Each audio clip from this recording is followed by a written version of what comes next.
Sai Ram, good morning. कैसे हैं आप सब? आशा है आप सभी अपना कार्य ठीक प्रकार कर रहे होंगे, अपने माता पिता का कहना मान रहे होंगे और साथ में अपने माता पिता की कार्य में भी सहायता कर रहे होंगे। जिस प्रकार आपके माता पिता आपके कार्य में आपकी सहायता कर रहे हैं, उसी प्रकार घर में रहकर आपको भी अपने माता पिता की सहायता करनी है।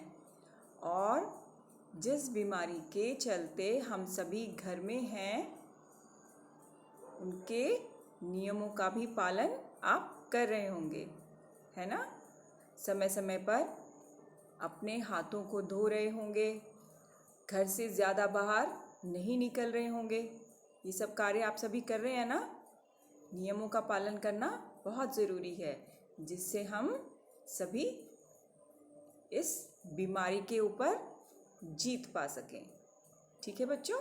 तो आप सभी को नियमों का पालन करना है घर पर रहते हुए, और साथ में अच्छे से पढ़ाई भी करनी है। ठीक है? चलिए, तो प्यारे बच्चों, आज हम हिंदी में व्याकरण पढ़ेंगे। व्याकरण क्या है बच्चों? आप जानते हैं हिंदी व्याकरण क्या होती है? चलिए मैं आपको बताती हूँ कि व्याकरण क्या है। बच्चों, व्याकरण 3 शब्दों से मिलकर बना है।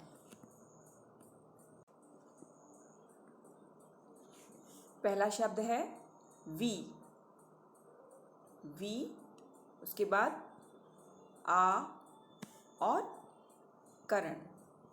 इन 3 शब्दों के मेल से क्या बना है? व्याकरण, जिसका अर्थ होता है भली भांति समझना, ठीक प्रकार से समझना, भाषा को ठीक प्रकार से बोलना, उसे ठीक प्रकार से लिखना। ये सभी किसके अंतर्गत आता है? व्याकरण के अंतर्गत। व्याकरण हमें क्या सिखाती है? क्या सिखाती है बच्चों?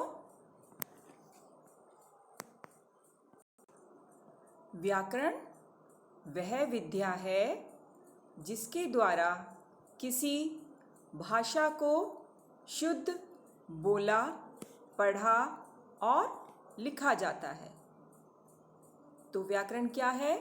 वह विद्या है जिसके द्वारा भाषा को शुद्ध रूप से बोला जाता है, पढ़ा जाता है और लिखा जाता है। ठीक है? यही नियम अंग्रेजी में लागू होता है, इंग्लिश में, और यही नियम हिंदी में लागू होता है। हिंदी में हमें शब्दों का ठीक प्रकार से उच्चारण करना, मात्राओं का ध्यान रखना और ठीक प्रकार से लिखना, सुंदर राइटिंग में लिखना, ये सभी व्याकरण के अंतर्गत आता है। तो व्याकरण वह विद्या है जिसके द्वारा किसी भाषा को शुद्ध बोला, पढ़ा और लिखा जाता है। ठीक है? तो प्यारे बच्चों, व्याकरण के अंतर्गत आज हम पढ़ेंगे संज्ञा। इसे इंग्लिश में क्या कहते हैं? नाउन। ठीक है? तो आज हम संज्ञा के बारे में पढ़ेंगे कि संज्ञा क्या होती है। ठीक है? तो बच्चों, संज्ञा की परिभाषा क्या है? संसार के किसी भी प्राणी, वस्तु, स्थान, जाति या भाव, दशा आदि के नाम को संज्ञा कहते हैं। संसार में जितने भी प्राणी हैं, कोई भी वस्तु है, कोई भी स्थान है, जाति है या भाव है, दशा आदि के नाम को क्या कहा जाता है? संज्ञा। जैसे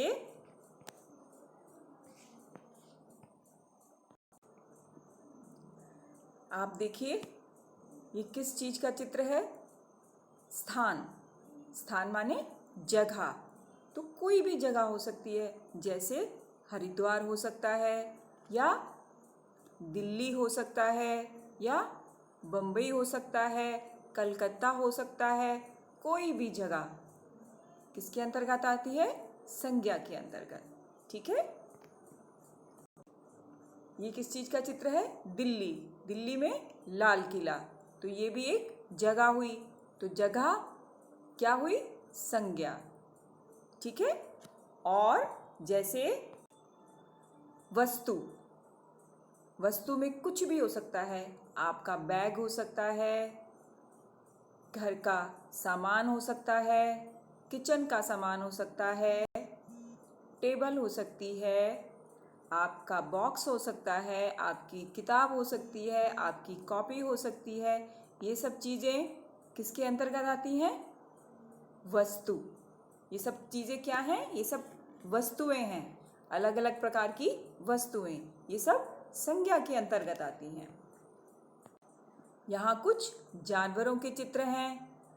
अलग अलग प्रकार के जानवर हैं। जंगली जानवर हैं, बिल्ली है, हाथी है, चिंपांजी है। सभी जानवर किसके अंतर्गत आ गए? संज्ञा। तो संज्ञा के अंतर्गत क्या क्या आया? जगह, व्यक्ति। ये सभी व्यक्ति। कोई भी व्यक्ति। व्यक्ति में बच्चा भी हो सकता है, बड़ा भी हो सकता है, बूढ़ा भी हो सकता है। ये सभी व्यक्ति के अंतर्गत आते हैं। तो संज्ञा क्या है? किसी व्यक्ति, स्थान, जगह, कोई वस्तु, इन चीज़ों का जो बोध कराती है वह क्या कहलाती है? संज्ञा। ठीक है। एक बार हम फिर से संज्ञा की परिभाषा को दोहराएंगे। तो संज्ञा की क्या परिभाषा हुई? संसार के किसी भी प्राणी, वस्तु, स्थान, जाति या भाव, दशा आदि के नाम को संज्ञा कहते हैं। मैंने आपको हर चीज़ की पिक्चर दिखाई है, उसका चित्र दिखाया है। आप समझ गए होंगे। प्राणी, मनुष्य, कोई भी मनुष्य, चाहे वो बच्चा हो या वो बुजुर्ग हो या वो औरत हो, सभी प्राणी के अंतर्गत आ गए। जानवर, जानवर में कोई भी जानवर हो सकता है, चाहे वो पालतू जानवर है या जंगली जानवर है। स्थान, स्थान में कोई भी स्थान आ सकता है, जैसे हरिद्वार है, दिल्ली है, बम्बई है, अनेकों स्थान हैं। तो ये सभी किसके अंतर्गत आते हैं? संज्ञा के अंतर्गत। तो संज्ञा हमें संसार के किसी भी प्राणी, वस्तु, स्थान, जाति या भाव आदि का बोध कराती है। ठीक है। तो आप ये परिभाषा लिखेंगे और साथ में याद करेंगे। ठीक है। कुछ अभ्यास यहाँ दिया गया है, उसे आपको पूरा करना है। तो क्या लिखा है? बोर्ड में से शब्द चुनकर सही शीर्षक के सामने लिखें। यहाँ आपको ये एक बोर्ड दिया गया है। यहाँ पर एक ये बोर्ड दिया गया है, इसमें कुछ शब्द दिए गए हैं। पहले हम उन शब्दों को पढ़ेंगे, संज्ञा शब्दों को पढ़ेंगे और उसके बाद नीचे खाली स्थान में लिखेंगे। तो हमारे शब्द क्या हैं? पहला है आम, किताब, हाथ, आँखें, टेबल, अलमारी, कलम और केला। ठीक है। यहाँ कुछ फल दिए हैं, कुछ चीज़ें दी हैं। तो हमें उन शब्दों को नीचे खाली स्थान में भरना है। ठीक है। तो पहला है शरीर के अंग। यहाँ 2 खाली स्थान दिए गए हैं। इसमें आपको शरीर के अंगों के नाम लिखने हैं। तो आप ऊपर से देखेंगे, ढूंढेंगे और नीचे लिखेंगे। तो शरीर के अंग कौन कौन से दिए गए हैं ऊपर? एक तो आँखें और दूसरा दूसरा क्या दिया गया है? हाथ। तो यहाँ आपको लिखना है शरीर के अंगों के नाम। दूसरा है फल। फल भी दिए गए हैं हमको इसमें, तो हम फल ढूंढेंगे इसमें से, जैसे केला और आम। ये हमें फल के सामने लिखना है, ठीक है।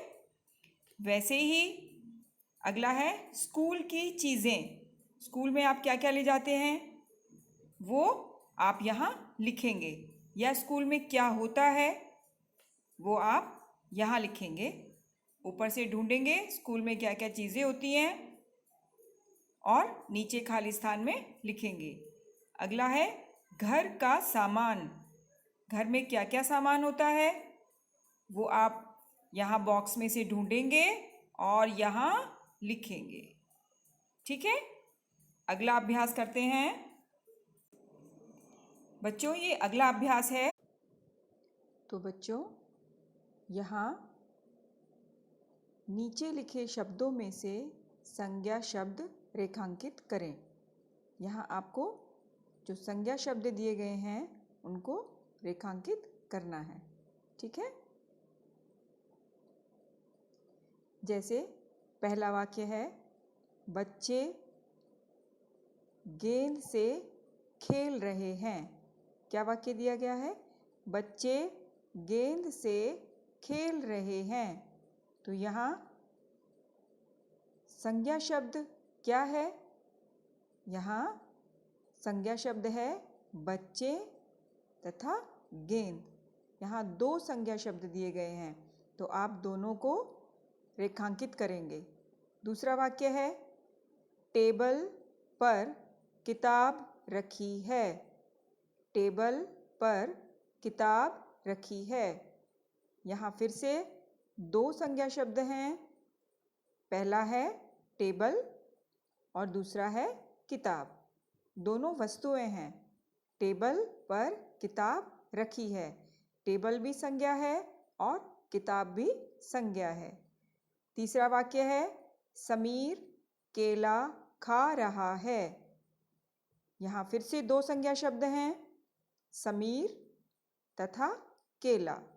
समीर व्यक्ति का नाम है और केला वस्तु है, तो समीर तथा केला दोनों संज्ञा शब्द हैं। अगला है, माँ घर पर है। यहाँ फिर से 2 संज्ञा शब्द हैं, माँ तथा घर। माँ घर पर है, तो इसमें संज्ञा शब्द कौन से हुए? माँ तथा घर। अगला वाक्य है, बगीचा में सुंदर फूल हैं। यहाँ शब्द बनेगा बगीचे। यहाँ शब्द बनेगा बगीचे, तो आप यहाँ बगीचे लिखेंगे, बगीचे। बगीचे में सुंदर फूल हैं। यहाँ फिर से 2 संज्ञा शब्द हैं, बगीचा तथा फूल, ठीक है। अगला वाक्य है, अदिति पढ़ाई कर रही है। इसमें संज्ञा शब्द कौन सा है? अदिति। तो आप अदिति को रेखांकित करेंगे। आपको ये अभ्यास समझ में आ गया? चलिए अब दूसरा अभ्यास करते हैं।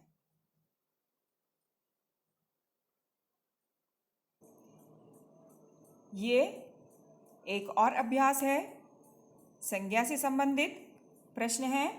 चित्र देखकर संज्ञा से खाली स्थान भरिए। आपको ऊपर चित्र दिए गए हैं, यहाँ आपको ये चित्र दिए गए हैं। इन चित्रों की मदद से आपको नीचे खाली स्थान भरने हैं। जैसे कविता ने आसमान में डैश उड़ा दिए। तो आसमान में कौन उड़ता है? बताइए। कौन उड़ता है आसमान में? कबूतर। तो यहाँ आप क्या लिखेंगे? कबूतर। खाली स्थान में आप लिखेंगे कबूतर। यहाँ आप लिखेंगे कबूतर।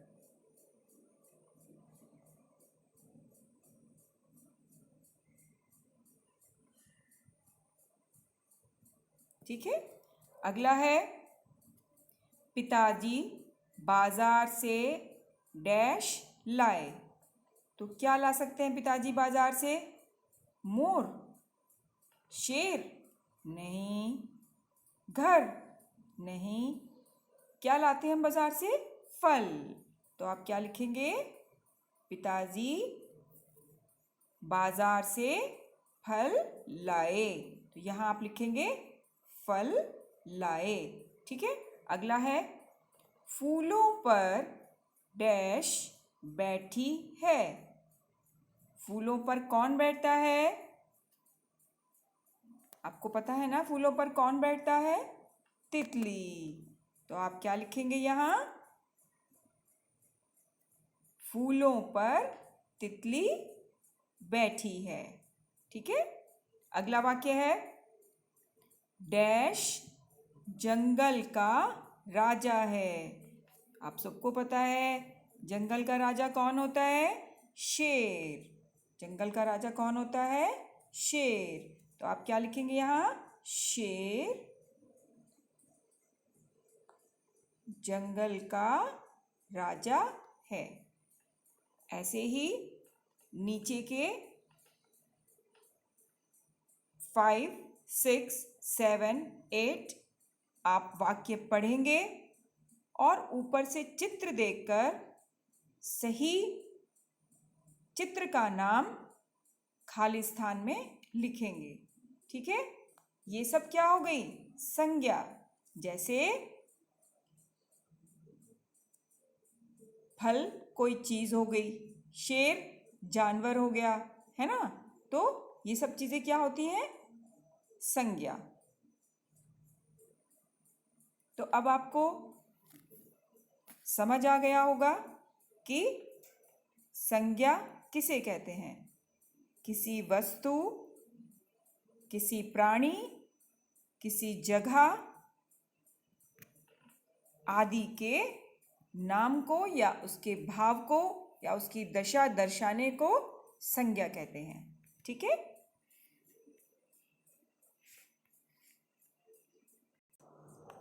तो आप सभी ने आज हिंदी व्याकरण में क्या जाना? संज्ञा के बारे में। तो संज्ञा किसे कहते हैं? एक बार संज्ञा की परिभाषा को हम फिर से दोहरा लेते हैं। ठीक है। संज्ञा की परिभाषा: संसार के किसी भी प्राणी, वस्तु, स्थान, जाति या भाव, दशा आदि के नाम को संज्ञा कहते हैं। ठीक है बच्चों।